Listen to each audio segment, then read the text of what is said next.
മാനസികമായ പിരിമുറുക്കം എന്ന് പറയുന്നത് ജനറൽ പോപ്പുലേഷനിൽ കോവിഡിന് മുമ്പ് തന്നെ വളരെ കൂടുതലായിരുന്നു. ഇപ്പോൾ കോവിഡ് വന്നതിന് ശേഷം വളരെയേറെ വർദ്ധിച്ചതായിട്ടും പല മടങ്ങ് വർദ്ധിച്ചതായിട്ട് കാണുന്നുണ്ട്. അതിപ്പോൾ കോവിഡ് വന്നു എന്ന് വിചാരിച്ച് അല്ലെങ്കിൽ ഉടനെ തന്നെ മരിച്ചു പോകും അങ്ങനത്തെ ചിന്തകളൊന്നും ആർക്കും വേണ്ട. ഞാൻ തിരിച്ച് ബോഡിയായിട്ടായിരിക്കും വീട്ടിലേക്ക് വരിക എന്ന് പല പേഷ്യൻസും എൻ്റെ അടുത്ത് പറഞ്ഞിട്ടുണ്ട്. ചുറ്റും കടന്ന 3 പേര് അടുത്തടുത്ത് ഡെത്തായി പോയി.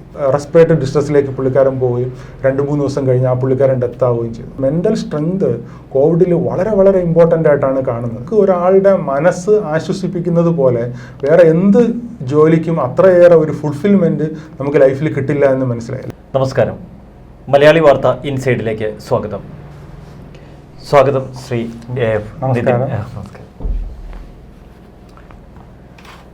ക്ലിനിക്കൽ സൈക്കോളജിസ്റ്റ് ഇപ്പോൾ കോവിഡ് രോഗികളുടെ ബന്ധുക്കളെ മനഃശാസ്ത്രപരമായി കൗൺസിൽ ചെയ്യുക, അവർക്ക് ധൈര്യം പകരുക, അത്തരത്തിൽ കേരളത്തിൽ ഏറെ പ്രശസ്തനായ ശ്രദ്ധേയനായ വ്യക്തിയാണ് എഫ് നിതിൻ.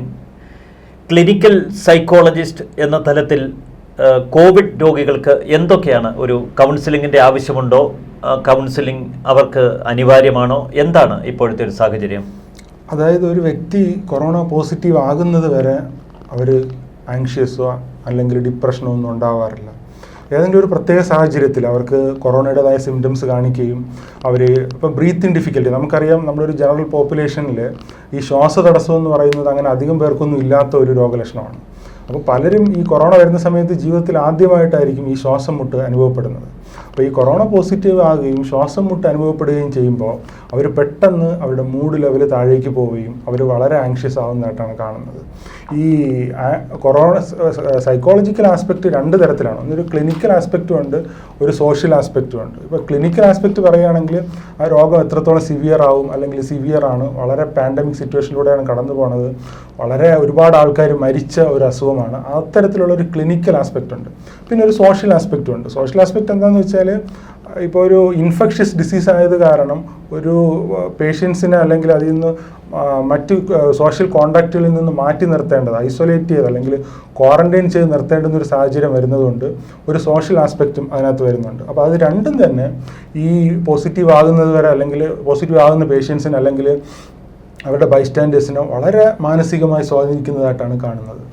അങ്ങ് 2020 മാർച്ച് 17 തിരുവനന്തപുരം ജനറൽ ആശുപത്രിയിൽ ഒരു കൗൺസിലറായിട്ട് ജോയിൻ ചെയ്യുന്നത്. പക്ഷെ അന്ന് തൊട്ട് ഓണമില്ല, ക്രിസ്മസ് ഇല്ല, സ്വന്തം വിവാഹ നിശ്ചയം പോലും മാറ്റിവെച്ച് രോഗികൾക്ക് വേണ്ട കൗൺസിലിംഗ്, അവർക്ക് വേണ്ട ആത്മവിശ്വാസം പകരുന്ന വാക്കുകൾ, എന്താണ് ഇത്ര ഒരു ഡെഡിക്കേഷൻ്റെ കാരണം?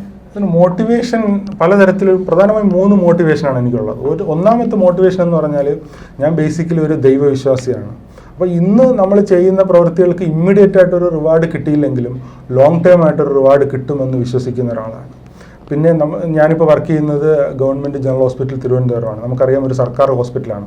സാധാരണക്കാരായ ആൾക്കാരാണ് അവിടെ വരുന്നത്. പ്രതിഫലമില്ലാതെയാണ് ജോലി ചെയ്യുന്നത് എന്ന് അറിയാൻ കഴിഞ്ഞു. അതെ, തീർച്ചയായും പ്രതിഫലമില്ലാതെയാണ് ഞാൻ വർക്ക് ചെയ്യുന്നത്. എനിക്ക് ഇതുവരെയും 1 രൂപയുടെ ഇൻകം പോലും അവിടെ വർക്ക് ചെയ്യുന്നതെന്ന് എനിക്ക് ലഭിച്ചിട്ടില്ല. അപ്പോൾ ആ ഒരു മോട്ടിവേഷനാണ്. സാധാരണക്കാരെ സഹായിക്കാൻ പറ്റുന്ന ഒരു അവസരം നമുക്ക് പരമാവധി ഉപയോഗിക്കുക, അല്ലെങ്കിൽ നമുക്ക് താൽക്കാലികമായിട്ടൊരു ഇമ്മീഡിയറ്റ് റിവാർഡ് കിട്ടിയില്ലെങ്കിലും അത് ലോങ് ടേം ആയിട്ട് എനിക്കത് റിവാർഡായിട്ട് വരും ഒരു തരത്തിൽ അല്ലെങ്കിൽ മറ്റൊരു തരത്തിലെന്ന് വിശ്വസിക്കുന്ന ഒരാളാണ് ഞാൻ. അപ്പോൾ അതുമാണ് എനിക്ക് ഈ ഒരു പുഷ് അല്ലെങ്കിൽ ഒരു മോട്ടിവേഷൻ ഈ വർക്ക് കണ്ടിന്യൂ ചെയ്ത് മുന്നോട്ട് കൊണ്ടുപോകാൻ വേണ്ടി കിട്ടുന്നത്. അന്ന് ജനറൽ ആശുപത്രിയിൽ ആ കൗൺസിലിംഗ് സെക്ഷൻ തുടങ്ങുമ്പോൾ OP മാത്രമേ ഉണ്ടായിരുന്നുള്ളൂ. അത് വാസ്തവം. ഇപ്പോഴ് കോവിഡ് രോഗികൾക്ക് വേണ്ട ICU വരെ ഉണ്ട്. അങ്ങയുടെ ഒരു ശ്രമഫലം കൂടിയാണോ അത്തരം പുതിയ തലങ്ങളിലേക്ക് ഈ ചികിത്സാ രീതി വരെ മാറിയത്? അല്ല, അങ്ങനെ പറയാൻ പറ്റത്തില്ല. അതൊരു നീഡ് ബേസ് ചെയ്ത് വന്നതാണ്. കാരണം 2020 ജനുവരി 31 കേരളത്തിൽ ആദ്യമായിട്ട് കോവിഡ് റിപ്പോർട്ട് ചെയ്യണത്. 2020 മാർച്ച് 17 ഞാൻ അവിടെ ജോയിൻ ചെയ്തത്. അതായത് വളരെ കേസുകൾ കുറഞ്ഞുണ്ടായിരുന്ന സമയമാണ്. അന്നൊക്കെ വളരെ 2-3 കേസുകളൊക്കെയാണ് കേരളത്തിൽ റിപ്പോർട്ട് ചെയ്തുകൊണ്ടിരുന്നത്. വളരെ കുറച്ച് റിപ്പോർട്ട് ചെയ്തുകൊണ്ടിരുന്ന സമയമാണ്. കോവിഡിൻ്റെ OP മാത്രമാണ് മെയിനായിട്ടും ഉണ്ടായിരുന്നത്. ഇപ്പോൾ കൊറോണ സസ്പെക്ട് ചെയ്യുന്ന പേഷ്യൻസിനെ നമ്മൾ ഐസൊലേഷൻ വാർഡുകളിലേക്ക് മാറ്റുകയാണ് ചെയ്യുക. ഓരോരുത്തർക്ക് ഓരോ സിംഗിൾ റൂം അന്ന് സൊസൈറ്റി പേ വാർഡിലേക്കാണ് മാറ്റിക്കൊണ്ടിരുന്നത്. അതേസമയം റിസൾട്ട് വരുന്ന സമയത്ത് പോസിറ്റീവ് ആകുകയാണെങ്കിൽ അവരെ മെഡിക്കൽ കോളേജിലേക്ക് റെഫർ ചെയ്യുകയാണ് ചെയ്തുകൊണ്ടിരുന്നത്. പിന്നീട് ഏപ്രിൽ കഴിഞ്ഞു, മെയ് അവസാനമായപ്പോൾ നമുക്കറിയാം കേരളത്തിലെ കേസുകൾ വളരെ ഉയർന്ന സമയത്ത് കൊറോണ പേഷ്യൻസിനെ, പോസിറ്റീവായിട്ടുള്ള പേഷ്യൻസിനെ അവിടെ അഡ്മിറ്റ് ചെയ്തു തുടങ്ങി. അഡ്മിറ്റ് ചെയ്തതിന് ശേഷം പിന്നെ കേസുകൾ കൂടി വന്നതനുസരിച്ച് കാഷ്വാലിറ്റി അടക്കം ഗവൺമെൻറ് ജനറൽ ഹോസ്പിറ്റൽ തിരുവനന്തപുരത്തിലെ കാഷ്വാലിറ്റി അടക്കം ക്ലോസ് ചെയ്തിട്ട് കംപ്ലീറ്റ് കോവിഡ് ഡെഡിക്കേറ്റഡ് ഹോസ്പിറ്റലാക്കി മാറ്റുകയാണ് ഉണ്ടായത്. അതിനുശേഷം ഇപ്പോൾ തേർഡ് വേവ് വന്ന സമയത്ത് മെയ് അവസാനത്തോടു കൂടെ കോവിഡ് ICU ഇപ്പോൾ അവിടെ സ്റ്റാർട്ട് ചെയ്തിട്ടുണ്ട്. അങ്ങയുടെ മനസ്സിനെ സ്പർശിച്ച ചില കേസുകളെങ്കിലും ചില രോഗികളെങ്കിലും ഉണ്ടാകാം, പ്രത്യേകിച്ച് കോവിഡ് രോഗം മൂർച്ഛിച്ച് മരണത്തെ മുഖാമുഖം കണ്ട രോഗികളുടെ അവസ്ഥ, ഹൃദയഭേദകമായ എന്തെങ്കിലും ഒരു അനുഭവം? അതെ, തീർച്ചയായും. ഒരു വളരെ എന്നെ ഏറ്റവും കൂടുതൽ ടഫസ്റ്റ് ആയിട്ടുള്ളൊരു ജോബ് ഏതാണെന്ന് ചോദിച്ചാൽ എനിക്ക് പറയാനുള്ളത്, അവിടെ ഒരു 29-year-old മെയിൽ പേഷ്യൻ്റ് ഉണ്ടായിരുന്നു. പുള്ളിക്കാരന് വളരെ സിവിയാരിറ്റി ഇൻഡെക്സ് CT ചെസ്റ്റിൽ വളരെ സിവിയാരിറ്റി ഇൻഡെക്സ് വളരെ കൂടിയൊരു പേഷ്യൻ്റ് ആയിരുന്നു. അപ്പോൾ ആ പേഷ്യൻറ്റിൻ്റെ അച്ഛനും അമ്മയും കോവിഡ് വന്ന് മരിച്ചതാണ്. അതേസമയം ഈ പേഷ്യൻറ്റിൻ്റെ അടുത്ത് ഈ അച്ഛനും അമ്മയും കോവിഡ് വന്ന് മരിച്ച വിവരം വീട്ടുകാർ അറിയിച്ചിട്ടില്ലായിരുന്നു. കാരണം എന്ന് വെച്ചാൽ ഈ പുള്ളിക്കാരൻ്റെ ഒരു സഹോദരൻ, ഈ പേഷ്യൻ്റെ സഹോദരൻ ഇതറിഞ്ഞ സമയത്ത് മാനസിക സമ്മർദ്ദത്തിലേക്ക് പോയി, ഡിപ്രഷനിലേക്ക് പോയി, മെൻ്റൽ ഡിസോർഡറായിട്ട് സൈക്കാട്രിക് ട്രീറ്റ്മെൻറ്റ് എടുക്കേണ്ടതായിട്ട് വന്നു. അപ്പോൾ ആ ഒരു ഭയം വീട്ടുകാർക്കൊക്കെ ഉണ്ടായിരുന്നത്, അവരുടെ ബന്ധുക്കൾക്കൊക്കെ ഉണ്ടായിരുന്നത് കാരണം ഈ പുള്ളിക്കാരനെ അറിയിച്ചിട്ടില്ലായിരുന്നു. ഈ പുള്ളിക്കാരന് വളരെ സിവിയർ ആയിട്ടുള്ള സിറ്റുവേഷനിലേക്ക് പോയി. പക്ഷേ ഗ്രാജുവലി ലോങ് ടൈം എടുത്ത് വളരെ ദീർഘസമയം എടുത്ത് ഡെവലപ്പ് ചെയ്ത് വരികയായിരുന്നു. അങ്ങനെ ഡെവലപ്പ് ചെയ്ത് വന്ന സമയത്ത് എന്തായാലും വീട്ടുകാർ പറയുന്നുണ്ടായിരുന്നു, പോകുമ്പോൾ അറിയിച്ചിട്ടേ വിടാവൂ എന്നുള്ള കാര്യം പറയുന്നുണ്ടായിരുന്നു. അപ്പോൾ നമ്മൾ വളരെ പ്ലാൻഡായിട്ട് കോവിഡ് റിലേറ്റഡ് ആയിട്ട് ഡിസ്ചാർജിന് ഫിറ്റ് ആയതിനു ശേഷം നമ്മൾ വീണ്ടും 2-3 ദിവസം കൂടി ഡിസ്ചാർജ് വൈകിപ്പിച്ചു. അപ്പോൾ ഈ ഡിസ്ചാർജിന് ഫിറ്റായി വരുന്നതിന് കുറച്ച് നാൾ മുന്നേ തന്നെ ഇൻഡിവിജ്വലായിട്ട് ഈ പുള്ളിക്കാരനെ കണ്ട് കൗൺസിലിംഗ് ഒക്കെ കൊടുത്ത് ഒരു ട്രാമ, അതായത് ഒരു ട്രാജഡി ഫേസ് ചെയ്യാൻ വേണ്ടിയിട്ട് പ്രിപ്പയർ ചെയ്യുന്നുണ്ടായിരുന്നു. അങ്ങനെ ഇൻഡിവിജ്വലായിട്ട് കണ്ട് പ്രിപ്പയർ ചെയ്ത് വന്ന് ആ ഡിസ്ചാർജിന് ഫിറ്റ് ആയതിൻ്റെ അന്ന് ഞാൻ ആ പുള്ളിക്കാരനെ വിളിച്ചിരുത്തി കൗൺസിലിംഗ് ചെയ്യുന്നതിന് തൊട്ട് മുന്നേ ആ പുള്ളിക്കാരൻ്റെ അച്ഛൻ്റെ സഹോദരൻ്റെ മോനെ വിളിച്ച് ഇൻഫോം ചെയ്തിട്ടുണ്ടായിരുന്നു പറയാൻ വേണ്ടിയിട്ട്. അപ്പം ഞാൻ സംസാരിച്ചുകൊണ്ടിരുന്നതിനിടയ്ക്ക് തന്നെ ഈ പേഷ്യൻറ്റിനെ കൊണ്ട് ആ പുള്ളിക്കാരനെ വിളിപ്പിച്ച സമയത്ത് ആ പുള്ളിക്കാരൻ എല്ലാ കാര്യങ്ങളും ഈ പുള്ളിക്കാരൻ്റെ അടുത്ത് പറഞ്ഞു തീർന്നപ്പോൾ ഫോൺ വെച്ചതിന് ശേഷം ആ പേഷ്യൻ്റ് എൻ്റെ അടുത്ത് പറഞ്ഞു, എനിക്ക് കുറച്ച് നേരം കരയണമെന്ന് പറഞ്ഞു. ഞാൻ പറഞ്ഞു കരഞ്ഞോളാൻ പറഞ്ഞു. അങ്ങനെ കരഞ്ഞു കഴിഞ്ഞതിന് ശേഷം ഞാൻ കാര്യങ്ങളെല്ലാം പറഞ്ഞ് ആശ്വസിപ്പിച്ചു. പുള്ളിക്കാരൻ അക്സെപ്റ്റ് ചെയ്തു. 3 ദിവസം വീണ്ടും നമ്മൾ ഒബ്സർവ് ചെയ്തു, കുഴപ്പമൊന്നുമില്ലായിരുന്നു. അതിനുശേഷം ഡിസ്ചാർജ് ചെയ്തു. 5 ദിവസം കഴിഞ്ഞ് നമ്മൾ വീണ്ടും വിളിച്ച് അന്വേഷിച്ചു. വളരെ സന്തോഷമായിട്ട് വേറെ ബുദ്ധിമുട്ടൊന്നും ഇല്ലാതെ പോവാണ്. അതെന്നെ വളരെ സ്പർശിച്ച ഒരു കാര്യമാണ്. പിന്നെ വേറൊരു ഇൻട്രസ്റ്റിംഗ് ആയിട്ടുള്ളൊരു സ്റ്റോറി എന്താണെന്ന് വെച്ചാൽ, കഴിഞ്ഞ 2020 ജൂൺ മാസത്തിൽ നമ്മളിവിടെ അഡ്മിറ്റ് ചെയ്തൊരു പേഷ്യൻ്റാണ്. പുള്ളിക്കാരൻ ഗൾഫിലായിരുന്നു. 70 വയസ്സുള്ള ഒരു പേഷ്യൻ്റാണ്. അപ്പോൾ ആ പേഷ്യൻറ്റിൻ്റെ 1990 മുതൽ ഗൾഫിലാണ്. 1992 നാട്ടിൽ വന്നിട്ട് പോയി. 1993 ആ പേഷ്യൻറ്റിൻ്റെ സിസ്റ്ററുടെ മാരേജ് ആയിരുന്നു. അപ്പോൾ ആ സിസ്റ്ററുടെ മാരേജിന് പുള്ളിക്കാരൻ നാട്ടിൽ വരാൻ പറ്റിയില്ല. അതുകൊണ്ട് തന്നെ അളിയനെ കാണാൻ പറ്റിയിട്ടില്ലായിരുന്നു. അതിനുശേഷം കല്യാണം കഴിഞ്ഞ ശേഷം അളിയനും ഗൾഫിലേക്ക് പോയി. ഗൾഫിലും വേറെ രാജ്യത്താണ്. അവിടെ വെച്ചും പരസ്പരം കാണാൻ പറ്റാത്തൊരു സാഹചര്യത്തിലാണ് അവരുണ്ടായിരുന്നത്. ഈ 30 വർഷത്തിനിടയ്ക്ക് 1990 മുതൽ 2020 വരെ ഇവർ തമ്മിൽ ഈ ലോകത്തിൽ ഒരിക്കലും പരസ്പരം നേരിട്ട് കണ്ടിട്ടില്ലായിരുന്നു. അങ്ങനെ ഒരു പ്രത്യേക ഫോൺ വിളിക്കുന്നുണ്ട്, വീഡിയോ കോളൊക്കെ ചെയ്യുന്നുണ്ട്, പക്ഷെ നേരിട്ട് ഇതുവരെ കണ്ടിട്ടില്ല. കാരണം ഇവർ നാട്ടിൽ വരുന്നത് എപ്പോഴും ഡിഫറൻ്റ് ആയിട്ടുള്ള സമയത്താണ്, അവിടെ വെച്ചും കാണാൻ സാധ്യതയില്ല. അങ്ങനെ ഈ പേഷ്യൻറ്റിൻ്റെ അളിയൻ നേരത്തെ തന്നെ ഈ ക്യാൻസർ വന്നത് കാരണം ഗൾഫിൽ നിന്ന് ജോബൊക്കെ അവസാനിപ്പിച്ച് നാട്ടിലേക്ക് വന്ന് ഇവിടെ ട്രീറ്റ്മെൻറ്റ് എടുത്തുകൊണ്ടിരിക്കുക സമയത്താണ് കോവിഡ് ആയിട്ടുള്ള പാൻഡമിക് സിറ്റുവേഷനിലേക്ക് പോയത്. ആ സമയത്ത് ഈ പേഷ്യൻറ്റും ഗൾഫിൽ നിന്ന് നാട്ടിലേക്ക് അളിയനെ കാണാൻ വേണ്ടി എയർപോർട്ടിലേക്ക് വരികയാണ്. എയർപോർട്ടിലേക്ക് വന്ന സമയത്ത് അവിടെ കോവിഡ് ടെസ്റ്റ് ചെയ്തപ്പോൾ പോസിറ്റീവായി. അങ്ങനെ ജനറൽ ഹോസ്പിറ്റൽ അഡ്മിറ്റ് ചെയ്ത് 5 ദിവസമായപ്പോൾ ഈ പേഷ്യൻറ്റിൻ്റെ അളിയൻ ക്യാൻസർ ബാധിച്ച് മരിച്ചുപോയി. അപ്പോൾ ആ പേഷ്യൻ്റ് വളരെ ഡിപ്രസ്ഡ് ആയിട്ടുള്ള സിറ്റുവേഷനിലേക്ക് പോയി. കാരണം അളിയനെ കാണാൻ വേണ്ടി വർഷങ്ങളായിട്ട് ആഗ്രഹിച്ച് നാട്ടിലേക്ക് വന്ന ഒരു പ്രവാസി വളരെ പെട്ടെന്ന് ഈ പോസിറ്റീവ് ആവുന്നു, അഡ്മിറ്റ് ആവുന്നു. 5 ദിവസം കഴിയുമ്പോൾ അളിയൻ ഡെത്ത് ആവുന്നു. അത് ആ പുള്ളിക്കാരനെ അന്നത്തെ നമ്മുടെ ക്രൈറ്റീരിയ അനുസരിച്ച് 2 RT-PCR ടെസ്റ്റ് നെഗറ്റീവായാൽ മാത്രമേ നമുക്ക് ഡിസ്ചാർജ് ചെയ്യാൻ പറ്റുള്ളൂ. പിന്നെ വളരെ നല്ല രീതിയിലുള്ള സപ്പോർട്ടും സൈക്കോളജിക്കലായിട്ടുള്ള ഇൻ്റർവെൻഷൻസും കൊടുത്താണ് പുള്ളിക്കാരൻ്റെ മനസ്സ് സ്റ്റേബിളായിട്ട് നിർത്തി 2 ടെസ്റ്റ് നെഗറ്റീവായി. പിന്നീടും 10 ദിവസം കഴിഞ്ഞതിന് ശേഷമാണ് പുള്ളിക്കാരനെ ഡിസ്ചാർജ് ചെയ്ത് വിട്ടത്. ഇത് വളരെ സ്പർശിക്കുന്ന ഒരു അനുഭവമാണ്. ഹൃദയസ്പർശിയായ 2 അനുഭവങ്ങളും വളരെ വ്യത്യസ്തമാണ്, ഹൃദയസ്പർശിയാണ്. ഈ കോവിഡ് രോഗികൾ അവരവരുടെ വീടുകളിൽ ചികിത്സയിലിരിക്കുമ്പോൾ അത്ര കണ്ട പരിഭ്രാന്തിയൊന്നും അവർക്ക് ഉണ്ടാവുന്നില്ല. കാരണം ഐസൊലേറ്റഡ് ആണെങ്കിൽ പോലും അവർ വീട്ടിൽ സ്വന്തം വീടിന്റെ ഒരു സുരക്ഷിതത്വം അവർക്ക് ഫീൽ ചെയ്യുന്നു. ആശുപത്രിയിലേക്ക് ഒരു ആംബുലൻസിൽ പോകുമ്പോൾ തുടങ്ങുന്ന ഒരു വേവലാതി, ആശുപത്രിയിൽ അഡ്മിറ്റ് ആക്കുന്ന അവസ്ഥ, അവർ ആ ഘട്ടത്തിൽ തൊട്ട് മരണത്തെ മുന്നിൽ കാണുന്നുണ്ടോ? അവർ അങ്ങനെ ചിന്തിക്കുന്നുണ്ടോ? വാസ്തവം പല പേഷ്യൻസും എൻ്റെ അടുത്ത് പറഞ്ഞിട്ടുണ്ട്. പറഞ്ഞിട്ടുണ്ട്, ഈ വീട്ടിൽ നിന്നൊക്കെ പോസിറ്റീവായി ആംബുലൻസിലൊക്കെ ഒറ്റയ്ക്കായിരിക്കും, കാരണം ബൈസ്റ്റാൻഡർ ഒന്നും ഉണ്ടാവില്ല. ഒരു ആംബുലൻസിൻ്റെ ബാക്കിൽ നമുക്ക് ആ ക്യാബിനിൽ അറിയാം, ഒറ്റയ്ക്കാണ് പല പേഷ്യൻസ് ഒ പിയിലേക്ക് വരുന്നത്. പല പേഷ്യൻസും എൻ്റെ അടുത്ത് പറഞ്ഞിട്ടുണ്ട്, ഞാൻ തിരിച്ച് ബോഡിയായിട്ടായിരിക്കും വീട്ടിലേക്ക് വരിക എന്ന് പല പേഷ്യൻസും എൻ്റെ അടുത്ത് പറഞ്ഞിട്ടുണ്ട്. അപ്പോൾ അതുകൊണ്ട് അത്രയേറെ ഭയാനകമായ സിറ്റുവേഷനാണ്. പിന്നെ ഇവിടെ വന്നു കഴിഞ്ഞാലും അവർക്ക് അറിയത്തില്ല എന്താണ്, മിക്കവാറും പേഷ്യൻസിനൊന്നും പ്രോപ്പറായിട്ടുള്ള കോവിഡ് എന്താണ് ഇതിനെക്കുറിച്ചൊരു വളരെ വേദനിപ്പിക്കുന്ന, അല്ലെങ്കിൽ സ്പെയിനിലും ഇറ്റലിയിലൊക്കെ മാസ് ബറയിലും അല്ലെങ്കിൽ ശ്വാസം കിട്ടാതെ വെന്റിലേറ്ററിൽ ആൾക്കാർ ശ്വാസം കിട്ടാതെ വലിക്കുന്നതുമായിട്ട് ബന്ധപ്പെട്ടുള്ള വീഡിയോസൊക്കെ ആയിരിക്കും കൂടുതലും ആൾക്കാർ ശ്രദ്ധിച്ചിട്ടുണ്ടാവുക, അല്ലെങ്കിൽ അവരുടെ മനസ്സിൽ ഓർമ്മയിലുണ്ടാവുക. അത് ആൾക്കാരെ സംബന്ധിച്ചിടത്തോളം അവർ പോസിറ്റീവ് ആകുമ്പോൾ, സിംറ്റംസ് കാണിക്കുമ്പോൾ അവരെ തീർച്ചയായും അതൊരു ആങ്ഷ്യസ് ആയിട്ടുള്ള സിറ്റുവേഷനിലേക്ക് തള്ളിവിടുന്നതായിട്ട് കാണുന്നുണ്ട്. അത് ഇവിടെ അഡ്മിറ്റ് ചെയ്ത് വരുന്ന സമയത്ത് നമ്മളവരെ മൂഡ് ലെവൽ സ്റ്റേബിളാക്കി നിർത്തി ട്രീറ്റ്മെൻറ്റിന് വേണ്ടി അവരെ ട്രീറ്റ്മെൻറ്റിന് വേണ്ടി അവരെ തയ്യാറാക്കുകയാണ് പ്രധാനപ്പെട്ട ദൗത്യം. അപ്പോൾ നമ്മൾ ചെയ്യുന്ന പ്രധാനമായും ഇപ്പോൾ അഡ്മിഷൻ ആവുന്ന സമയത്ത് തന്നെ നമ്മൾ ജനറലായിട്ട് ഒരു എഡ്യൂക്കേഷൻ അവർക്ക് കൊടുക്കും. ഈ ഒരു സിറ്റുവേഷനിൽ അവർ മനസ്സിലാക്കിയിരിക്കേണ്ട കാര്യങ്ങളെക്കുറിച്ച് അവർക്കൊരു അവയർനെസ് കൊടുക്കും. പിന്നെ ഇൻഡിവിജ്വലി നമ്മൾ കണ്ടതിന് ശേഷം ഉറക്കക്കുറവുണ്ടോ അല്ലെങ്കിൽ ആഹാരം കഴിക്കുന്നില്ലേ, മനസ്സെങ്ങനെ ഉണ്ടെന്ന് ചോദിക്കുമ്പോൾ തന്നെ നമുക്ക് അറിയാൻ പറ്റും അവരുടെ മനസ്സെങ്ങനെ ഉണ്ടെന്നുള്ളത്. അവരുടെ മുഖം നോക്കുമ്പോൾ നമുക്ക് അറിയാൻ പറ്റും. അപ്പോൾ അത് വെച്ചിട്ട് ഇൻഡിവിജ്വലായിട്ട് വേണ്ടുന്ന ഇൻ്റർവെൻഷൻസും കൗൺസിലിങ്ങും സപ്പോർട്ടുകളുമാണ് കൊടുത്തുകൊണ്ടിരിക്കുന്നത്. മരുന്നില്ലാത്ത ഒരു ചികിത്സ, മരുന്നില്ലാത്ത ഒരു അസുഖം, ഈ കോവിഡിന് അതിൻ്റെ കോവിഡ് കാഠിന്യം കുറയ്ക്കാൻ വേണ്ടി ചില ചികിത്സകൾ മാത്രം. പക്ഷേ ഏറ്റവും പ്രധാനം അപ്പോൾ ഒരു മാനസിക ആത്മവിശ്വാസം കൊടുക്കുക തന്നെയാണ്, അല്ലേ? അതെ, തീർച്ചയായും. കാരണം ഇപ്പോൾ കൂടുതലായിട്ടും ഞാൻ ഫോക്കസ് ചെയ്യുന്നത് കോവിഡ് ICUവിലാണ്. ഇപ്പോൾ ICUവിൽ സിറ്റുവേഷൻ നമുക്കറിയാം, വളരെ ക്രിട്ടിക്കലായിട്ടുള്ള കോവിഡുമായിട്ട് ബന്ധപ്പെട്ട് വളരെ സീരിയസ് ആയിട്ടുള്ള പേഷ്യൻസാണ് അവിടെ വരുന്നത്. മിക്കവാറും പേര് NIV വെന്റിലേറ്ററിൻ്റെ സപ്പോർട്ടിലായിരിക്കും, ചിലർ ഇൻറ്റുബേറ്റഡ് വെന്റിലേറ്റർ ആയിരിക്കും, അല്ലെങ്കിൽ ബെയിൻ സർക്യൂട്ട് എന്ന് പറയുന്ന പ്രത്യേക സംവിധാനത്തിലൂടെ ഓക്സിജൻ കൂടുതലായിട്ട് അവരുടെ ശരീരത്തിൽ കുറച്ച് നാൾ മെയിൻറ്റെയിൻ ചെയ്യാൻ വേണ്ടിയിട്ടുള്ള പരമാവധി ശ്രമങ്ങളാണ് കോവിഡ് ICUവിനകത്ത് നടക്കുന്നത്. നമുക്കറിയാം, ഈ കോവിഡ് ICU എന്ന് കേൾക്കുമ്പോൾ തന്നെ വേറൊരു വേൾഡാണ്. ഇപ്പോൾ കോവിഡ് ICU എന്ന് കേൾക്കുമ്പോൾ അതിൻ്റെ തീവ്രത വീണ്ടും ആൾക്കാരുടെ ഇടയിൽ വർദ്ധിക്കുന്നതായിട്ടാണ് കാണുന്നത്. അപ്പോൾ അതിനകത്ത് ഇപ്പോൾ ഒരു പേഷ്യൻ്റ് വരുമ്പോൾ ആ പേഷ്യൻ്റെ ബൈസ്റ്റാൻഡർ കാണാനോ ഒന്നും പറ്റത്തില്ല. പകലാണോ രാത്രിയാണോ എന്ന് പോലും പലപ്പോഴും അറിയാൻ പറ്റാത്ത ഒരു സാഹചര്യത്തിലാണ് ഈ ICUവിനകത്ത് പേഷ്യൻസ് ഉണ്ടാവുക. അപ്പോൾ വളരെ ക്രിട്ടിക്കലായിട്ടുള്ള പേഷ്യൻസ് ഉണ്ടാകുമ്പോൾ, ഒരു പേഷ്യൻസ് ഒരു മോഡറേറ്റ് സിവിയറിറ്റി ആണെങ്കിൽ അവർ ചുറ്റുമുള്ള 1-2 പേഷ്യൻസ് ഡെത്ത് ആവുന്നത് അവർ കാണുകയാണെങ്കിൽ അവരുടെ മൂഡ് ലെവൽ പെട്ടെന്ന് താഴുന്നതായിട്ട് ശ്രദ്ധയിൽപ്പെട്ടിട്ടുണ്ട്. എൻ്റെ അനുഭവത്തിൽ തന്നെ ഒരു 38 ഇയർ ഓൾഡ് ആയിട്ടുള്ളൊരു മെയിൽ ഉണ്ടായിരുന്നു. അത്ര വലിയ കുഴപ്പമൊന്നും ഇല്ലായിരുന്നു പുള്ളിക്കാരന്. പക്ഷേ ഈ പുള്ളിക്കാരൻ അഡ്മിറ്റായി ഒരു റിക്കവറി ചെയ്തൊക്കെ വരുന്ന ഒരു സാഹചര്യത്തിൽ തന്നെ ഈ പേഷ്യൻസിന് ചുറ്റും കിടന്ന 3 പേര് അടുത്തടുത്ത് ഡെത്തായിപ്പോയി.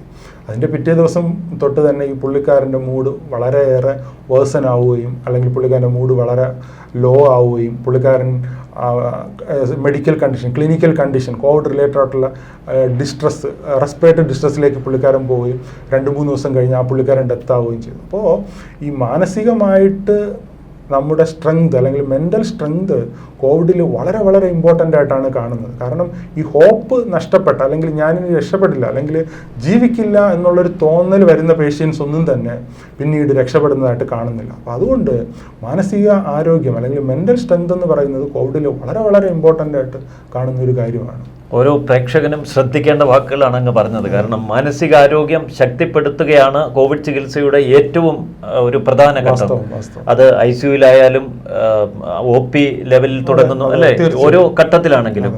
അപ്പോൾ മരണത്തിൽ നിന്ന് രോഗികളെ തിരികെ കൊണ്ടുവരാൻ ഏറ്റവും അധികം സഹായിക്കുന്ന ഒന്നാണോ ഈ മാനസികാരോഗ്യം ശക്തിപ്പെടുത്തുന്ന കൗൺസിലിംഗ് സെക്ഷൻ? തീർച്ചയായും. ആക്ച്വലി ഇപ്പോൾ കോവിഡ് ICUവിനകത്തൊരു ടീം വർക്കാണ്.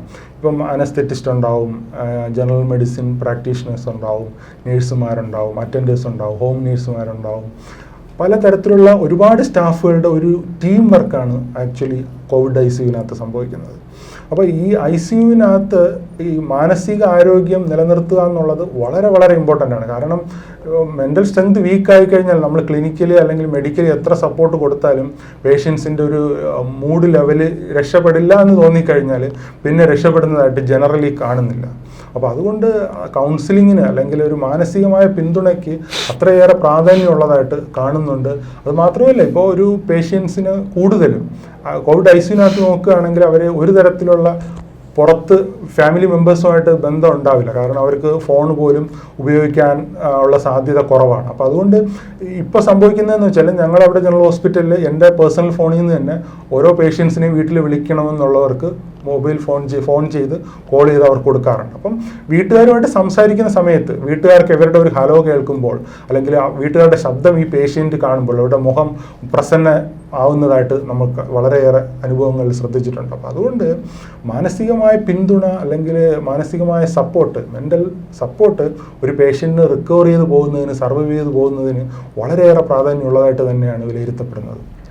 ചില ആശുപത്രികൾ നമ്മൾ പത്രങ്ങളിൽ വായിക്കുന്നു, റിപ്പോർട്ടുകൾ വരുന്നു, ഈ കോവിഡ് രോഗികളെ കൊണ്ടുപോയി ഒരു ഐസൊലേറ്റഡ് വാർഡിലേക്ക് അവർ തള്ളിവിടുന്നു, ചില രോഗികളൊക്കെ കട്ടിലിൽ കെട്ടിയിടുന്നു, അവരുടെ പാമ്പേഴ്സ് പോലും മാറ്റാത്ത അവസ്ഥ.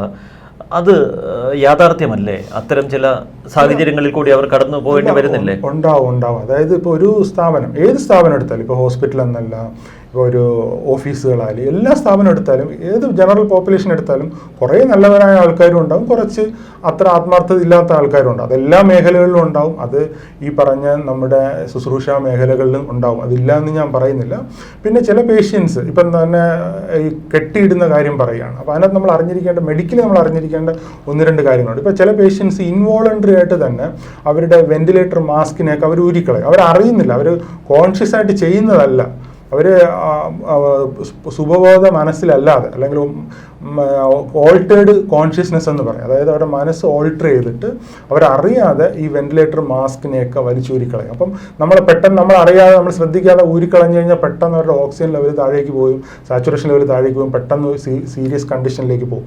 അപ്പോൾ അങ്ങനെ ആ പേഷ്യൻ്റ് അറിയാതെ ഈ മാസ്കൊക്കെ മാറ്റി വയ്ക്കാതിരിക്കാൻ വേണ്ടിയിട്ട് അങ്ങനെയൊക്കെ ചെയ്യാറുണ്ട്. അത് പേഷ്യൻസിൻ്റെ നന്മയ്ക്ക് വേണ്ടിയും പേഷ്യൻ്റ് റിക്കവർ ചെയ്ത് വരുന്നതിന് വേണ്ടിയിട്ടാണ് അത്തരത്തിലൊക്കെ ചെയ്യുന്നത്. ഈ ക്ലിനിക്കൽ സൈക്കോളജിസ്റ്റുമാരെ കൂടുതലായി ഈ കോവിഡ് ചികിത്സാ കേന്ദ്രങ്ങളിലും ആശുപത്രികളിലുമൊക്കെ കൂടുതൽ നിയോഗിക്കാൻ സർക്കാർ ശ്രദ്ധിച്ചാൽ അത് ഒരു വലിയ ആശ്വാസമാകില്ല? തീർച്ചയായും. കാരണം അത് വളരെയേറെ ഇമ്പോർട്ടൻ്റ് ആയിട്ടുള്ള കാര്യമാണ്. ഇപ്പോൾ ക്ലിനിക്കൽ സൈക്കോളജിസ്റ്റുമാർ അല്ലെങ്കിൽ ഈ കൗൺസിലിംഗ് സപ്പോർട്ട് കൊടുക്കാൻ വേണ്ടി അല്ലെങ്കിൽ സൈക്കോളജിക്കലായിട്ടുള്ള ഒരു സപ്പോർട്ട് കൊടുക്കാൻ വേണ്ടിയിട്ട് എല്ലായിടത്തും വളരെയേറെ അത്യാവശ്യമാണ്. കാരണം ഈ മാനസികമായ പിരിമുറുക്കം എന്ന് പറയുന്നത് ജനറൽ പോപ്പുലേഷനിൽ കോവിഡിന് മുമ്പ് തന്നെ വളരെ കൂടുതലായിരുന്നു. ഇപ്പോൾ കോവിഡ് വന്നതിന് ശേഷം അത് വളരെയേറെ വർദ്ധിച്ചതായിട്ടും പല മടങ്ങ് വർദ്ധിച്ചതായിട്ട് കാണുന്നുണ്ട്. അപ്പോൾ അതുകൊണ്ട് ഈ ഒരു സൈക്കോളജിക്കലായിട്ടുള്ള പിന്തുണ അല്ലെങ്കിൽ ഒരു സപ്പോർട്ട് അല്ലെങ്കിൽ ഒരു കെയർ അവർക്ക് കൊടുക്കേണ്ടത് വളരെയേറെ അത്യാവശ്യമാണ്. അത് പേഷ്യൻസിനും നല്ല രീതിയിൽ ഗുണം ചെയ്യും, മൊത്തത്തിലുള്ള പേഷ്യൻറ്റിൻ്റെ വെൽബീയിങ്ങിനും ഹെൽത്ത് കെയർ ഇൻഫ്രാസ്ട്രക്ചറിനും എല്ലാത്തിനും അത് ഗുണം ചെയ്യുമെന്നുള്ളത് വാസ്തവമാണ്. അപ്പോൾ അതുകൊണ്ട് കൂടുതൽ സൈക്കോളജിസ്റ്റുമാരെ ഈ കോവിഡ് റിലേറ്റഡ് ആയിട്ടും മറ്റ് മേഖലകളിലും ഉപയോഗിച്ച് കഴിഞ്ഞാൽ നമ്മുടെ ഒരു സോഷ്യൽ വെൽബീയിങ് വളരെ നല്ല രീതിയിൽ ഇമ്പ്രൂവ് ചെയ്യാൻ കഴിയുമെന്ന് വിശ്വസിക്കുന്ന ഒരാളാണ് ഞാൻ. സിവിൽ സർവീസ് പരീക്ഷയ്ക്ക് വേണ്ടിയുള്ള തയ്യാറെടുപ്പ് നടത്തിക്കൊണ്ടിരിക്കുന്ന അവസരത്തിൽ ഈ മനഃശാസ്ത്ര വിഷയത്തോട് അങ്ങേക്കൊരു താല്പര്യം വരുന്നു. തീർച്ചയായും. അതുകൊണ്ട് തന്നെ ബിരുദാനന്തര ബിരുദ കോഴ്സിന് മനഃശാസ്ത്രം തിരഞ്ഞെടുത്ത് പഠിക്കുന്നു. ആ പഠനത്തിൽ കൂടുതൽ താല്പര്യം ആ വിഷയത്തോട് വരുന്നു. പിന്നെ ഒരു ക്ലിനിക്കൽ സൈക്കോളജിസ്റ്റായി മാറുന്നു. ഈ മഹാമാരിയുടെ കാലത്ത് കോവിഡ് രോഗികൾക്ക് സ്വാന്തന സ്പർശം നൽകുന്ന ഒരു ദൈവകരം എന്ന് പറയുന്ന തരത്തിൽ അങ്ങേക്ക് ഉയരാൻ കഴിഞ്ഞു. വീട്ടുകാർ, സുഹൃത്തുക്കളൊക്കെ ഇതിനെ അനുകൂലിച്ചിരുന്നോ? അല്ലെങ്കിൽ കോവിഡ് രോഗികളുമൊക്കെയായി അധികം ഇടപഴകുന്നത് നമ്മുടെ ആരോഗ്യത്തെ ബാധിക്കും എന്നൊക്കെ ആരെങ്കിലും ഭയപ്പെടുത്തിയിട്ടുണ്ടോ? തീർച്ചയായും. അതായത് ഞാൻ സൈക്കോളജിയിലേക്ക് വരുന്നത് വളരെ ആക്സിഡൻ്റലായിട്ടാണ്, വളരെ യാദൃച്ഛികമായിട്ടാണ് സൈക്കോളജി ഞാൻ ചൂസ് ചെയ്യുന്നത്. ഞാനിവിടെ പട്ടത്ത് സിവിൽ സർവീസ് അക്കാഡമിയിൽ സിവിൽ സർവീസ് എക്സാമിന് വേണ്ടി പ്രിപ്പയർ ചെയ്യുക. അങ്ങനെയാണ് ഒരു PG ചെയ്യാൻ വേണ്ടിയിട്ട് എടുത്തതാണ് ആക്ച്വലി സൈക്കോളജി.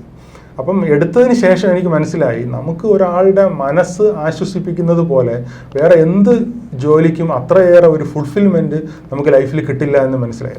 ഈ ലോകത്തിലെ എല്ലാ ജോബിനും അതിൻ്റേതായ മഹത്വമുണ്ട്. പക്ഷേ എന്നെ സംബന്ധിച്ചിടത്തോളം ഒരാളുടെ മനസ്സ് ആശ്വസിപ്പിക്കുക, അല്ലെങ്കിൽ അവർക്ക് പ്രോപ്പറായിട്ട് ഉറങ്ങാൻ കഴിയുക, ഒരു പ്രോപ്പറായിട്ട് ഭക്ഷണം കഴിക്കുക, അല്ലെങ്കിൽ അവരുടെ മനസ്സൊന്ന് തണുക്കുക, അവരുടെ മുഖത്തിൽ പുഞ്ചിരി കാണുക, ഫാമിലി ബന്ധങ്ങളിലുണ്ടായിരുന്ന വിള്ളലുകൾക്ക് കുറവുണ്ടാവുക, മക്കൾ കൂടുതലായിട്ട് പഠിത്തത്തിൽ ശ്രദ്ധ കേന്ദ്രീകരിക്കുക, അത്തരത്തിലുള്ള സൈക്കോളജിക്കലായിട്ടുള്ള ഡയമെൻഷൻസിൽ നമ്മൾ ഒരു സൊസൈറ്റിയെ അപ്ലിഫ്റ്റ് ചെയ്യാൻ, അല്ലെങ്കിൽ ഒരു ഫാമിലിയെ അപ്ലിഫ്റ്റ് ചെയ്യാൻ, അല്ലെങ്കിൽ ഒരു പേഴ്സണാലിറ്റി, ഒരു ആളിൻ്റെ വ്യക്തിത്വത്തെ ഉയർത്താൻ കഴിയുക എന്നുള്ളത് വളരെ മഹത്തായ ഒരു കാര്യമായിട്ട് മനസ്സിലായി. ഞാൻ മെൻ്റൽ ഹോസ്പിറ്റൽ ഇൻറ്റേൺഷിപ്പ് ചെയ്യുന്ന സമയത്താണ് ഇതിനകത്ത് കൂടുതലായിട്ടും മനോരോഗവുമായിട്ട് ബന്ധപ്പെട്ട് കൂടുതൽ അടുത്തിടപെടാനും ഒരുപാട് പേഷ്യൻസുമായിട്ട് ബന്ധപ്പെടാനും അവരുടെ അനുഭവങ്ങളും എക്സ്പീരിയൻസൊക്കെയാണ് എന്നെ ഈ ഒരു തലത്തിലേക്ക് ഉയർത്തിയത്. പിന്നെ അതിനുശേഷം ഞാൻ കോവിഡ് വന്നതിന് ശേഷം ഫാമിലിയും അതുപോലെ ഫ്രണ്ട്സൊക്കെ വളരെ ആദ്യകാലങ്ങളിലൊക്കെ വളരെയേറെ ബുദ്ധിമുട്ടുണ്ട്. ഇപ്പം നമ്മൾ കോവിഡ് ഡ്യൂട്ടി എടുത്തിട്ട് പോകുന്ന സമയത്ത് ഞാൻ മിക്കവാറും ജനറൽ ഹോസ്പിറ്റലിൽ തന്നെ ഉണ്ടാവും, അല്ല വീട്ടിൽ പോകുന്ന സമയത്ത് വളരെയേറെ കെയർഫുള്ളായിട്ട് നമ്മൾ ഇവിടെ റൂമുണ്ട്, റൂമിൽ തന്നെ ബാത്റൂമൊക്കെ ഉണ്ട്, കുളിച്ച് ഫ്രഷായി വേറെ ഡ്രസ്സൊക്കെ ഇട്ടിട്ട് തന്നെയാണ് നമ്മൾ വീട്ടിലേക്കൊക്കെ പോവുക. അപ്പോൾ അത്രയും പ്രിവെൻഷനൊക്കെ എടുക്കുന്നുണ്ട്.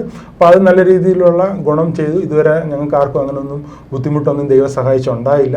ഇപ്പോൾ ഇന്ന് 500 ദിവസം പൂർത്തിയാവുകയാണ്. ഇതുവരെ പോലും ഒരു തരത്തിൽ ഞങ്ങളുടെ കുടുംബത്തിലോ അല്ലെങ്കിൽ എൻ്റെ പേഴ്സണലായിട്ടുള്ള കാര്യങ്ങൾക്കോ ഒരു വിട്ടു നിൽക്കേണ്ട ഒരു സാഹചര്യം ദൈവം സഹായിച്ചുണ്ടായിട്ടില്ല. അങ്ങയുടെ ഒരു സഹോദരൻ അനൂപ് ഡോക്ടറാണ്, മെഡിക്കൽ രംഗത്ത് തന്നെ പ്രവർത്തിക്കുന്നു.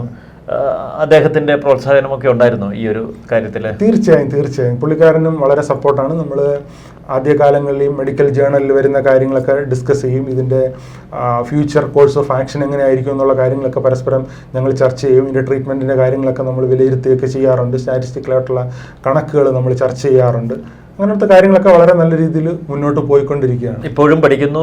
രണ്ടാമതൊരു ബിരുദാനന്തര ബിരുദ കോഴ്സിന് ചേർന്നിട്ടുണ്ട് തത്വശാസ്ത്രത്തിൽ, അല്ലേ? അപ്പോൾ പഠിക്കണം എന്നുള്ള ഒരു ഉണ്ട്. തീർച്ചയായും അത് മുന്നോട്ട് എഡ്യൂക്കേഷൻ എന്ന് പറയുന്നത് നമുക്ക് ഒരിക്കലും അവസാനിക്കുന്നതല്ലല്ലോ. നമ്മൾ അണ്ടിൽ ദ ലാസ്റ്റ് ബ്രീത്ത് എന്നാ പറയുക. അപ്പോൾ അതുകൊണ്ട് പഠിക്കുന്ന കാര്യങ്ങൾ നമുക്ക് നമ്മുടെ ജീവിതത്തെ കുറേ കൂടെ നന്നാക്കാനും മറ്റുള്ളവർക്ക് വേണ്ടി പ്രയോജനപ്പെടുത്താനും കുറേ കൂടെ നമ്മളെ തന്നെ നല്ലൊരു വ്യക്തിയാക്കി മാറ്റാൻ വേണ്ടി കഴിയുമ്പോഴാണ് ഒരു ജീവിതത്തിലൊരു ഉയർച്ച ഉണ്ടാകുന്നത്. അല്ല നമ്മൾ മെറ്റീരിയലിസ്റ്റിക് ആയിട്ട് മാത്രം നമ്മൾ ചിന്തിക്കുമ്പോഴല്ല യഥാർത്ഥത്തിൽ ഒരു വാല്യൂ ഓറിയൻറ്റഡ് ആയിട്ടുള്ള ഒരു ഡെവലപ്മെൻറ്റ് നമുക്കുണ്ടാകുന്നത്. നമുക്ക് നമ്മളെ തന്നെ ഇന്നലത്തെക്കാളും കുറച്ചും കൂടെ നല്ലൊരു വ്യക്തിയാക്കി മാറ്റാൻ കഴിയുമ്പോഴാണ്. അപ്പോൾ അതിന് കുറേ കൂടെ കൂടുതലായിട്ടും ഫിലോസഫിക്കലായിട്ടും കൂടെ പഠിക്കണമെന്ന് ആഗ്രഹം വന്നു. അപ്പോൾ അതുകൊണ്ടാണ് ഞാൻ ഫിലോസഫി ഇപ്പോൾ ചൂസ് ചെയ്തത്. എടുത്തിരിക്കുന്നത് ഈ തിരുവനന്തപുരം മെൻ്റൽ ആശുപത്രിയെക്കുറിച്ചൊക്കെ വളരെ ഭീകരമായ കഥകൾ പറഞ്ഞു കേട്ടിട്ടുണ്ട്. അവിടുത്തെ ഒരു അനുഭവം എന്തായിരുന്നു? അവിടെ ഒരു കൗൺസിലറായിട്ട് കടന്നു ചെന്നപ്പോൾ തിരുവനന്തപുരം മെന്റൽ ആശുപത്രിയല്ലേ അങ്ങ് ആദ്യഘട്ടത്തിൽ, എന്താണ് അവിടുത്തെ ഈ പറയുന്നത് പോലെ ഒരുപാട് അപര്യാപ്തതകൾക്ക് നടുവിൽ ഒരു വല്ലാത്ത ഒരു ജയിലിനുള്ളിൽ അടയ്ക്കപ്പെട്ടതുപോലെയാണോ അവർ ഇപ്പോൾ കഴിയുന്നത്? അല്ല, അങ്ങനെ പറയാനായിട്ട് പറ്റത്തില്ല. പക്ഷേ അവിടെ കൊടുക്കാവുന്നതിൽ പരമാവധി നല്ല ട്രീറ്റ്മെൻറ്റ് എല്ലാ ഡോക്ടേഴ്സും കൊടുക്കുന്നുണ്ട്. അപ്പോൾ മാനസിക രോഗങ്ങളെന്ന് പറയുമ്പോൾ മറ്റ് അസുഖങ്ങൾ പോലെ നമുക്ക് അങ്ങനെ ചികിത്സിക്കാൻ പറ്റുന്ന ഒരു രോഗമല്ല. ഇപ്പോൾ അവിടെ തന്നെ ഫാമിലി വാർഡുകളുണ്ട്. ഇപ്പോൾ വാർഡ് 25, ഇപ്പം ഞാൻ കൂടുതൽ അറ്റാച്ച് ചെയ്തിരുന്നത് ആ വാർഡിലാണ്. അപ്പോൾ അവിടെയാണെങ്കിൽ നമ്മൾ ഈ മെൻ്റൽ പേഷ്യൻറ്റിൻ്റെ ഫാമിലി മെമ്പറിനെ കൂടെ അവിടെ നിൽക്കാനായിട്ട് അനുവദിക്കും. അപ്പോൾ അങ്ങനെ അനുവദിക്കുന്നത് കാരണം തന്നെ ഈ പേഷ്യൻറ്റിൻ്റെ ബുദ്ധിമുട്ടുകൾ അല്ലെങ്കിൽ സൈക്കാട്രിക് ആയിട്ടുള്ള സൈക്കോട്ടിക് സിംറ്റംസ് പെട്ടെന്ന് റിക്കവർ ആവുന്നതായിട്ട് കാണുന്നുണ്ട്. അതുപോലെ തന്നെ പലതരത്തിലുള്ള റീഹാബിലിറ്റേഷൻ വർക്കുകൾ അതിനകത്ത് നടക്കുന്നുണ്ട്. അതുപോലെ റിക്രിയേഷണൽ ആക്ടിവിറ്റികൾ നടക്കുന്നുണ്ട്. അതുപോലെ സോഷ്യൽ സ്കില്ലുകൾ ഡെവലപ്പ് ചെയ്യേണ്ട ആക്ടിവിറ്റികൾ നടക്കുന്നുണ്ട്. അപ്പോൾ അത്തരത്തിലുള്ള എല്ലാ തരത്തിലുമുള്ള ആക്ടിവിറ്റികൾ നടക്കുന്നുണ്ട്. ഈ മെൻ്റൽ ഡിസോർഡറിനെ നമുക്ക് മറ്റ് അസുഖങ്ങൾ പോലെ ട്രീറ്റ് ചെയ്യാനായിട്ട് പറ്റത്തില്ല എന്നുള്ളതാണ് യാഥാർത്ഥ്യം. അവർക്ക് മെഡിക്കൽ ട്രീറ്റ്മെൻറ്റ്, അതായത് ഫാർമക്കോളജിക്കലായിട്ടുള്ള ഇൻ്റർവെൻഷൻസ് കൊടുക്കുമ്പോൾ തന്നെ സൈക്കോളജിക്കലായിട്ടും സോഷ്യോളജിക്കലായിട്ടുമുള്ള ഇൻ്റർവെൻഷൻസും കൂടി പോയാൽ മാത്രമേ അവരുടെ ഒരു ഫുൾ ഫ്ലെഡ്ജ്ഡ് ആയിട്ടുള്ള പഴയതുപോലുള്ള ഒരു വ്യക്തിയാക്കി ആ വ്യക്തിയെ തിരിച്ച് സമൂഹത്തിലേക്ക് കൊണ്ടുവരാൻ പറ്റുള്ളൂ. അപ്പോൾ അത് വളരെ ഇമ്പോർട്ടൻ്റ് ആയിട്ടുള്ള കാര്യമായിട്ട് നമ്മൾ എപ്പോഴും ഓർത്തിരിക്കേണ്ടത് അത്യാവശ്യമാണ്. പ്രേക്ഷകരോട് അങ്ങേക്ക് ഈ കോവിഡ് രോഗം പിടിപെട്ടാൽ എന്ന ഒരു വേവലാതി ഉള്ളവരോട് എന്താണ് പറയാനുള്ളത്? ഏറ്റവും പ്രധാനമായിട്ട് നമ്മൾ മനസ്സിലാക്കേണ്ടിരുന്ന ഒരു കാര്യം എന്താണെന്ന് വെച്ചാൽ, ഇപ്പം കൂടുതലും ആൾക്കാർ, വളരെ ലക്ഷക്കണക്കിന് ആൾക്കാർ വീടുകളിലാണ് പോസിറ്റീവായി ഇപ്പോൾ ചികിത്സിക്കുന്ന ഒരു സാഹചര്യം ഉള്ളത്. അപ്പോൾ അതിനകത്ത് നമ്മൾ മനസ്സിലാക്കേണ്ടത് ഒരു പേഷ്യൻറ്റിനെ നോക്കുമ്പോൾ അല്ലെങ്കിൽ പോസിറ്റീവായ ഒരാളെ നോക്കുമ്പോൾ ഒരുപാട് ക്ഷീണിച്ച് കാണുകയാണ്, ആഹാരം വേണ്ടുന്ന പോലെ കഴിക്കുന്നില്ല, അല്ലെങ്കിൽ ശ്വാസം മുട്ടുന്നത് പോലെ അല്ലെങ്കിൽ ചുമ പോലെ തോന്നുകയാണ്. അപ്പോൾ അങ്ങനത്തെ ഒരു സാഹചര്യത്തിലേക്ക് വന്നു കഴിഞ്ഞാൽ, അല്ലെങ്കിൽ ഭയങ്കരമായൊരു ക്ഷീണമൊക്കെ വന്നു കഴിഞ്ഞാൽ നാളെ മാറും അല്ലെങ്കിൽ മറ്റന്നാൾ മാറും എന്ന് വിചാരിച്ച് ഒരിക്കലും വീട്ടിലിരിക്കരുത്. ഇപ്പോൾ എനിക്കറിയാമെന്നുള്ള ഇപ്പം നമ്മുടെ ഹോസ്പിറ്റലിൽ ഒരു സ്റ്റാഫിൻ്റെ തന്നെ ഒരു റിലേറ്റീവിൻ്റെ ഒരു സംഭവം ഉണ്ടായി.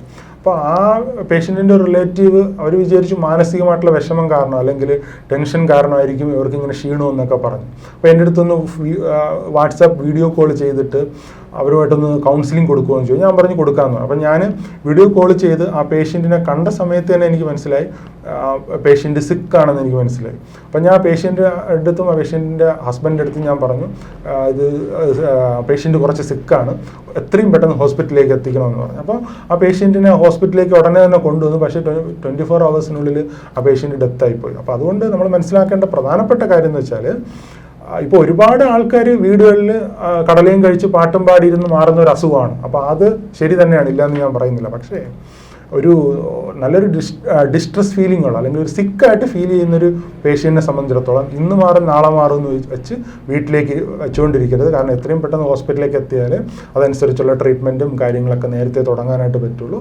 അത് നമ്മൾ എപ്പോഴും ഓർത്തിരിക്കുക. അല്ലാതെ ഇപ്പോൾ കോവിഡ് വന്നു എന്ന് വിചാരിച്ച് അല്ലെങ്കിൽ ഉടനെ തന്നെ മരിച്ചു പോകും അങ്ങനത്തെ ചിന്തകളൊന്നും ആർക്കും വേണ്ട. വളരെ അപൂർവം ചില ആൾക്കാരാണ് മരിക്കുന്നത്. ഇപ്പം മരണനിരക്ക് നോക്കുകയാണെങ്കിൽ 0.4-0.5% ഒക്കെയാണ്. നമ്മൾ അബ്സല്യൂട്ട് നമ്പർ ഡെത്തിൻ്റെ നമ്പർ നോക്കുമ്പം നമ്പർ കൂടുതൽ തന്നെയാണ്, ഇല്ല എന്ന് പറയുന്നില്ല. പക്ഷേ വളരെ അപൂർവം ചില ആൾക്കാർ മാത്രമാണ് സീരിയസ് കണ്ടീഷനിലേക്ക് പോകുന്നത്. ഞാൻ നേരത്തെ പറഞ്ഞതുപോലെ ഒരുപാട് ലക്ഷക്കണക്കിന് ആൾക്കാർ, നമ്മളിപ്പം സ്റ്റാറ്റിസ്റ്റിക്കൽ കണക്കെടുത്ത് നോക്കി അറിയാൻ പറ്റും, ലക്ഷക്കണക്കിന് ആൾക്കാർ വീടുകളിൽ തന്നെ ഇരുന്ന് മാറുന്ന അസുഖം തന്നെയാണ്. സിനിമയും കണ്ട് പാട്ടും കേട്ട് കടലയും കഴിച്ച് സന്തോഷത്തോടെ മാറ്റേണ്ടുന്ന ഒരു അസുഖമാണ്. അപ്പോൾ അതുകൊണ്ട് എല്ലാവരും ഈ കൊറോണ വന്ന എല്ലാവരും ഒരുപോലെയാണ്, എല്ലാവരും മരിച്ചു പോകും അങ്ങനത്തെ ചിന്തകളൊന്നും ആർക്കും വേണ്ട.